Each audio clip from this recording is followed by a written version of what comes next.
मामूली गार्ड समझकर उल्टा सीधा बोल दिया, लेकिन वो निकला कंपनी का मालिक। नमस्कार दोस्तों, आज हम आपको सुनाने जा रहे हैं एक ऐसी कहानी जो आपके सोचने का नजरिया बदल देगी। ये कहानी है एक ऐसे इंसान की जिसे लोग मामूली गार्ड समझते रहे, लेकिन असल में वो था करोड़ों की कंपनी का मालिक। मुंबई के एक प्रसिद्ध कॉर्पोरेट ऑफिस में सुबह के करीब 8 बजे एक नए सिक्योरिटी गार्ड की नियुक्ति हुई। वो उम्र में थोड़ा बड़ा लग रहा था, शायद 50 के आसपास। उसकी वर्दी थोड़ी सी पुरानी थी, कॉलर से हल्की सी फटी हुई और जूते भी पुराने थे जिनकी पॉलिश मिट चुकी थी। उसका चेहरा शांत लेकिन आत्मविश्वासी था। जैसे ही वह अपने गेट पर खड़ा हुआ, उसने अपने रजिस्टर और पहचान पत्र चेक करने की प्रक्रिया शुरू की। वह पूरी ईमानदारी से हर आने जाने वाले से उनका आईडी कार्ड मांगता। उसके व्यवहार में विनम्रता थी, मगर उसकी आंखों में कुछ गहराई भी थी, जैसे वह सब कुछ देख रहा हो और फिर भी चुप हो। ऑफिस का पहला कर्मचारी, जो खुद को वरिष्ठ मानता था, बड़ी अकड़ के साथ अंदर दाखिल हुआ। जब गार्ड ने विनम्रता से कहा, सर कृपया अपना पहचान पत्र दिखाएं, तो वह कर्मचारी तमतमा गया। उसने गुस्से में जवाब दिया, क्या तुझे पता नहीं मैं कौन हूँ? मैं यहाँ 5 साल से काम कर रहा हूँ और तू मुझे रोक रहा है। गार्ड ने धीरे से मुस्कुराते हुए कहा, मुझे पता है सर, लेकिन यह मेरी ड्यूटी है। कर्मचारी ने घूर कर देखा और बड़बड़ाते हुए अंदर चला गया, बुजुर्ग गार्ड को काम पे क्यों रखा है? ऑफिस मजाक बन गया है। कुछ ही देर में एक महिला कर्मचारी आई, जो ऑफिस में खुद को मोस्ट पॉपुलर समझती थी। गार्ड ने उसी विनम्रता के साथ कहा, मैडम कृपया आईडी कार्ड। महिला ने उसे ऊपर से नीचे तक देखा और तिरस्कार भरे लहजे में बोली, अरे वाह, आप गार्ड भी मैनेजर बनने चले हैं क्या? मुझे पहचानता नहीं। उसके पीछे कुछ और कर्मचारी भी आ रहे थे। उन्होंने गार्ड को देखकर हंसना शुरू कर दिया। किसी ने कहा, ये तो नया नया लगता है, गांव से आया होगा। एक और बोला, आजकल हर कोई सिक्योरिटी गार्ड बन जाता है, लेकिन तमीज नहीं होती। गार्ड सब कुछ चुपचाप सहता रहा।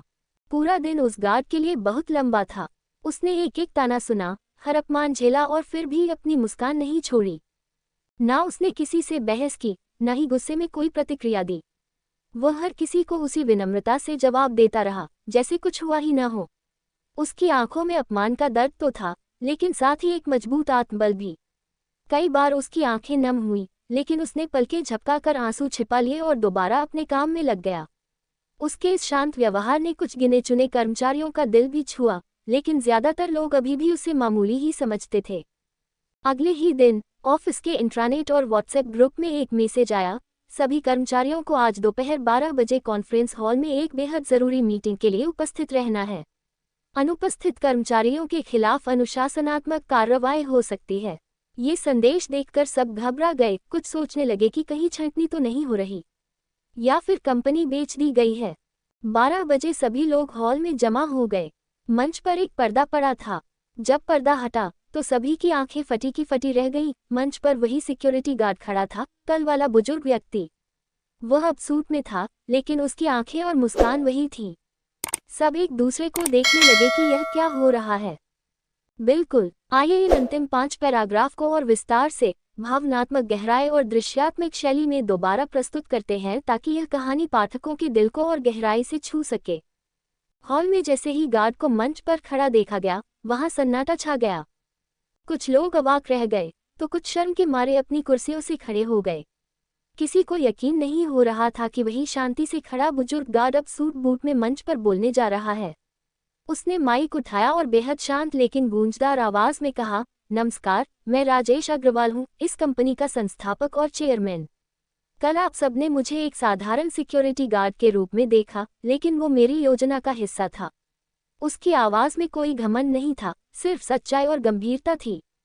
अब हॉल में बैठे हर कर्मचारी की सांसें तेज चलने लगीं। विशेषकर वे लोग जो कल उसे तिरस्कार भरे लहजे में बोल कर चले गए थे, अब पसीना पसीना हो रहे थे। किसी ने निगाहें झुका लीं, तो कोई अपनी जगह पर बेचैनी से हिलने लगा। राजेश जी ने बोलना जारी रखा, मैं कई हफ्तों से अलग अलग वेश में ऑफिस आ रहा हूँ, कभी रिसेप्शनिस्ट बनकर, कभी हाउसकीपिंग स्टाफ बनकर।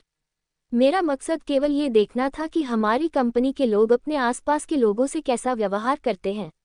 दुर्भाग्यवश मुझे सबसे अधिक अभिमान, भेदभाव और अनादर का सामना करना पड़ा। उन्होंने चारों ओर देखते हुए कहा, हम सब इंसान हैं और इंसानियत का पहला धर्म है सम्मान। किसी की वर्दी, उसका काम या उसकी भाषा ये तय नहीं करती कि वह कैसा इंसान है। एक सिक्योरिटी गार्ड भी उतना ही सम्मान योग्य है जितना एक मैनेजर या डायरेक्टर। जब हम दूसरों को छोटा समझते हैं तो हम खुद की सोच को भी छोटा कर लेते हैं।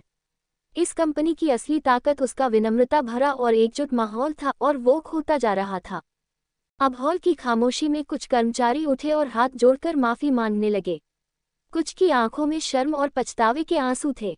राजेश जी ने सबको मुस्कुराकर देखा और बोले, गलती किसी से भी हो सकती है, लेकिन उसे स्वीकार करना और आगे न दोहराना ही असली सुधार है।